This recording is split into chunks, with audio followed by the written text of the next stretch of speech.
There is something so magical about having fresh flowers at home.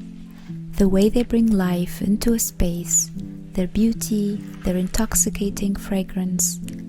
It's like having a piece of nature right here with you, reminding you to slow down and savor the moment.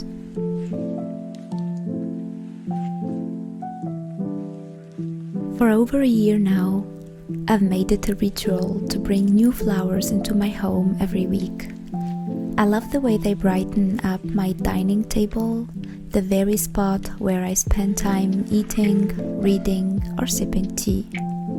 In the beginning, I would go for a gorgeous bouquet from the flower shop. They were full, vibrant, and bursting with different types of blooms. But as beautiful as they were, it started to add up. And I wasn't really picky. Any bouquet would do as long as it brought a touch of nature indoors. That's when I decided to experiment with flowers from my local grocery store. At first, I was skeptical. They didn't seem to last as long or bloom as fully as the ones from the florist, but I didn't give up. I turned to the internet, trying out every tip and hack I could find to keep my flowers fresh for longer. And finally, I found a simple yet effective routine that really works. So I thought, why not share my little secrets with you? After all, I love making these videos, and who knows, maybe you'll find these tips just as helpful as I do.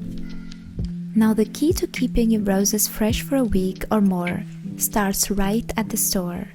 Choose the freshest roses you can find.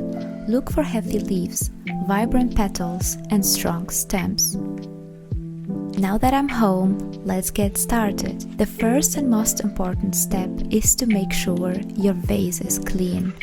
A clean vase is crucial for keeping bacteria off, which is the main reason for premature wilting. So always start with a clean vase and fresh water to protect and preserve your roses. Next, use the right flower food. For most grocery stores, flowers come with a little packet of flower food. But if you're out, a simple mixture of sugar and salt can work wonders too. Once you've unpacked your flowers, it's time to condition them. First, remove the foliage. Leaves, especially those below the waterline, can absorb too much water, taking nutrients away from the flowers. Plus, leaves in the water can rot, creating bacteria, so trim those leaves away, especially below the waterline. Then trim the stems at an angle.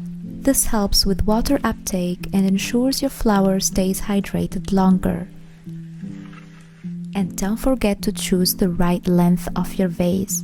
You don't want your roses sitting too high or too low. For roses, there's a little trick I like to use. Gently spinning the rose to help it bloom and ruffle its petals.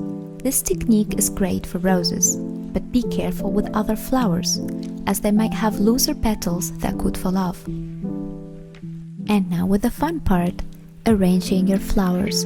This is where you can get creative, especially if you're working with multiple colors or types of flowers.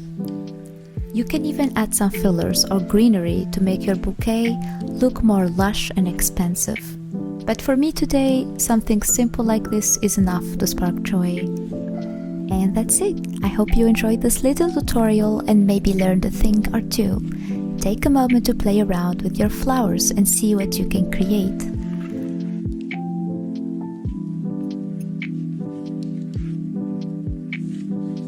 Oh, and before you go, here's a little tip. Talk to your flowers. They say it helps them grow. Who knows? Maybe they're listening. Thank you so much for watching, and see you in the next one.